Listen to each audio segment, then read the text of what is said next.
and yes, barges and tugs. While this 981-mile Ohio River is one of the most beautiful rivers in America, in fact, Thomas Jefferson called it the most beautiful river in America, it's also one of the hardest working rivers. The Ohio River carries over 230 million tons of cargo each and every year. It provides drinking water for over 3 million people.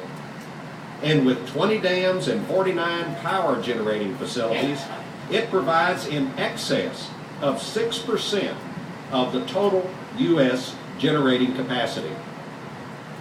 The blue-collar nature of this river is one of the factors that brings us here today.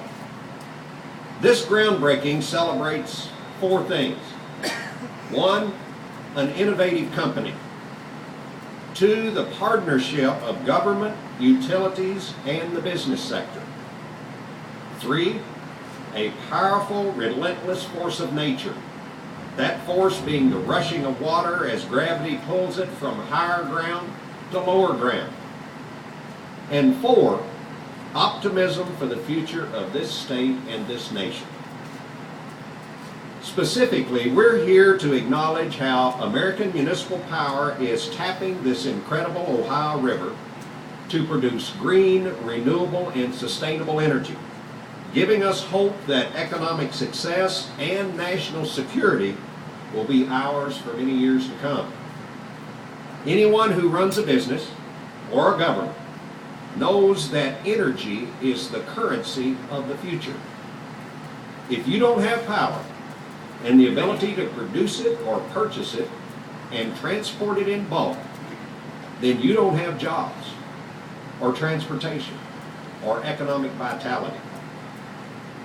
Unfortunately, our power supply in the United States faces threats from a variety of growing pressures related to global political relationships, growing environmental concerns, and the fear that heavily used fossil fuels will one day be exhausted. The United States, as we all know, is far too dependent on other countries, countries whose interests are not always our interests, for too much of our energy supply. But fortunately, companies such as AMP are pursuing several options as energy sources: solar, wind, biomass, and hydroelectric. The beating sun, the blowing wind, and the rushing water.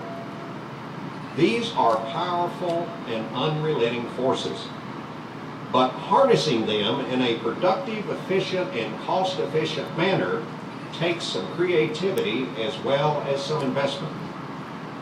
So today, as I've said before, we're celebrating one company that's found a way to do that. Last August, I attended an event kicking off AMP's run-of-the-river hydroelectric project at Cannleton Locks and Dams near Owensboro, similar to the project here at the Captain Anthony Meldahl Dam and the one planned in Smithland. With these and other renewable alternative energy projects, AMP is showing itself as a leader in the energy production of the future. This is green energy, it's clean energy, and with no emissions, and because the dam is already here, with little additional impact on the environment.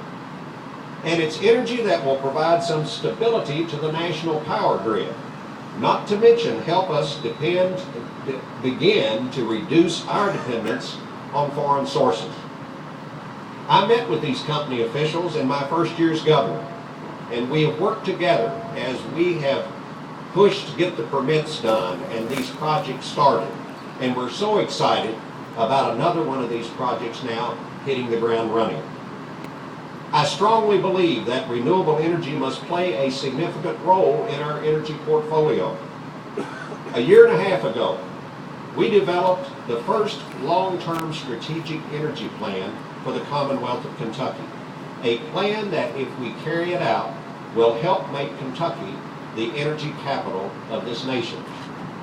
I had a lot of help in pulling that plan together, and I want to say thank you and have you recognize some folks that helped me in that regard. First, your very own State Senator, Robin Webb. Robin, stand up. Thank you very much. Your very own State Representative Mike Denham. Mike, thank you. And the Majority Leader of the Kentucky House, who has been leading the charge for energy in this Commonwealth for years, Representative Rocky Atkins. Rocky, thank you. This plan that we put together sets a goal of tripling output from renewable energy sources as one way to offset some 25% of our consumption by the year 2025. And at least in Kentucky, renewable energy is dominated by hydroelectric power. There are a lot of numbers in my energy plan. In hydropower alone, we intend to go from 2.6 million megawatt hours to 3.1 million megawatt hours in the next decade and a half. And fortunately, we have companies like AMP which are leading the way. Like us, they know that you simply cannot keep things the way they have already been. Furthermore, in these economic times, these tough economic times, the hundreds of jobs provided during the 4-year-long construction will be a boon to workers and their families in Kentucky as well as Ohio. We're talking about direct wages, as well as the dollars these workers will be pumping into our local economies on both sides of the river. When economic, environmental, and energy-related goals come together, folks, good things happen. And the same is true when federal agencies, state and local agencies, your communities, your utilities, and your businesses form these partnerships.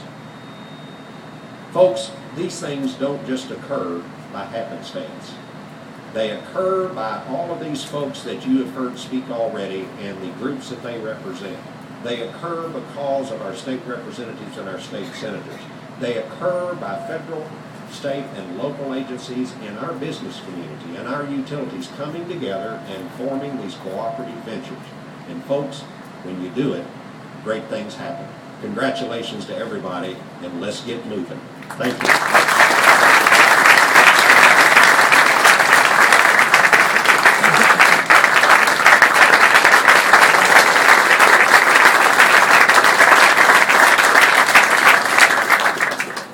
Thank you, Governor.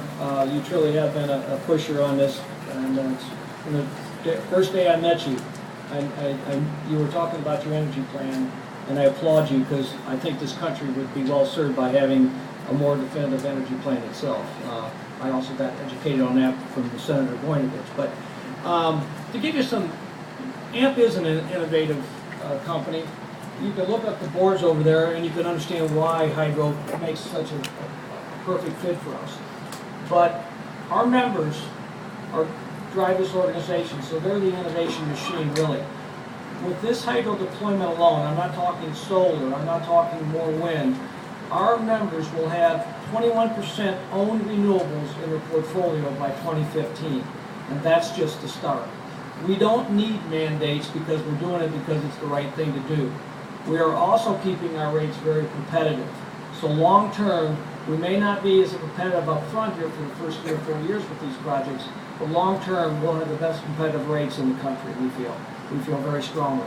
I would like to acknowledge a few folks. If there's any Hamilton officials on the utility side, stand up, please.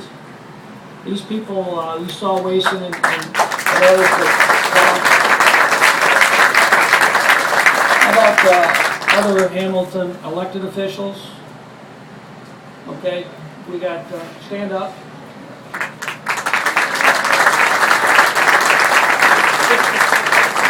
I just want to tell you that these people are innovative too. When did you lost the attempt on the FERC license in 82, 85? 1985. They stuck with it when it came, and that shows you how hard it is to develop these projects. You have to have patience, like I said, you have to have a good balance sheet, and you have to have a long business plan. But these people had the innovation and the know-how to go back after that license because it was the right thing to do, and I applaud you very much. Again, I'd like to thank everyone for being here this morning and enduring the sun out there if you weren't under the tent. With that, I'd like to invite all our speakers